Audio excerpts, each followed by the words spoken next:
പ്രിയമുള്ളവരെ നമസ്കാരം. ഞാൻ ഇടവേള റാഫിയാണ്. RAF road accident action forum Malappuram ജില്ലാ വർക്കിംഗ് പ്രസിഡൻ്റാണ്. എൻ്റെ സ്വന്തം നാട്ടിൽ തൃക്കണ്ണാപുരം ടൗൺ റോഡ് ജംഗ്ഷനിൽ ഇന്ന് രാവിലെയാണ് ഒരു വലിയൊരു അപകടം ഉണ്ടായത്.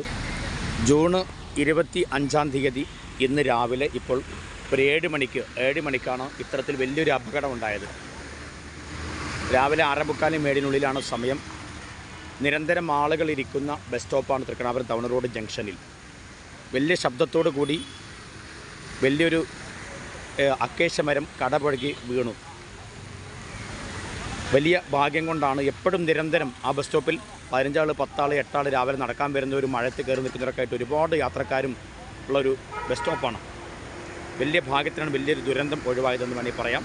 സമാന സ്വഭാവത്തോടു കൂടി പൊത്തായി നിൽക്കുന്ന ഞാവൽ മരങ്ങൾ തൊട്ടടുത്തിനെ കാണുക. എപ്പോഴും മറിയാൻ പാകത്തിനുള്ള വലിയ കണ്ടാവും. ഇത്രയും വലിയ പൊത്തായിട്ടുള്ള ഞാവലും മരം നിരന്തരം ആളുകൾ ഇടപഴകുന്നതും വരികയും പോവുകയും ചെയ്യുന്ന വലിയൊരു ജംഗ്ഷനാണ് തൃക്കണ്ണാപുരം ടൗൺ റോഡ് ജംഗ്ഷൻ എന്ന് പറയും. കാരണം ഇവിടെ വർക്ക്ഷോപ്പും കാര്യങ്ങളും തൊട്ടടുത്ത് തന്നെ ഫർണിച്ചർ ഷോപ്പൊക്കെ ഉള്ളതുകൊണ്ട് നിരന്തരം വണ്ടികളൊക്കെ വരുന്ന സ്ഥലമാണ്.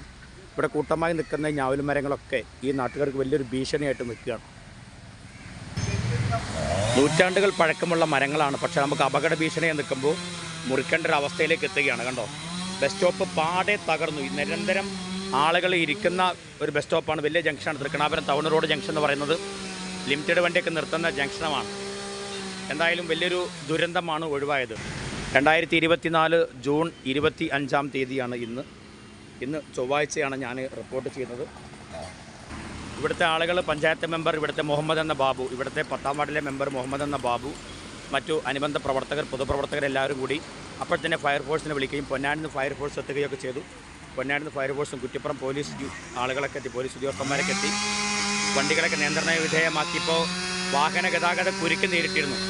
മരങ്ങൾ ആ റോഡിന് നടുവിലായിട്ട് കിടക്കുകയായിരുന്നു. അതൊക്കെ മുറിച്ചു മാറ്റിക്കൊണ്ടിരിക്കുന്ന ദൃശ്യമാണ് ഇപ്പോൾ കണ്ടുകൊണ്ടിരിക്കുന്നത്.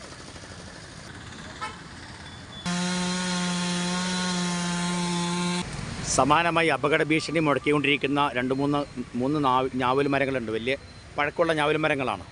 അതെല്ലാം ഉടനെ മുറിച്ച് മാറ്റണമെന്നാണ് ഇവിടുത്തെ നാട്ടുകാരുടെ ഒരു അഭ്യർത്ഥന. കാരണം നമുക്കറിയാം പ്രകൃതിയെ നശിപ്പിക്കാൻ പാടില്ല. എന്നിരുന്നാലും മനുഷ്യനെ വലിയൊരു അപകട ഭീഷണിയിലേക്ക് നിൽക്കുന്ന ഇത്തരത്തിലുള്ള മരങ്ങൾ ഒരു ആപത്ത് വരുമ്പോഴാണ് നമ്മൾ മറ്റൊരു ആപത്തിനെക്കുറിച്ച് ചിന്തിക്കാറുള്ളൂ. മനുഷ്യന്മാരുടെ പൊതുവെയുള്ളൊരു അവസ്ഥയാണ്. ഈ ബസ് സ്റ്റോപ്പിൽ നിറച്ച് ആളിരിക്കുന്ന ഒരു വലിയ ബസ് സ്റ്റോപ്പാണ്. എന്തോ ഭാഗ്യത്തിന് മാത്രമാണ് ഇന്ന് അത്തരത്തിലുള്ളൊരു വലിയൊരു അപകടത്തിന് ഒഴിവായത്. എല്ലാവർക്കും വലിയൊരു അപകടം പറ്റാൻ പറ്റുന്ന രീതിയിലുള്ള ഒരു വൻ മരമാണ് കടപുഴകി വീണത്.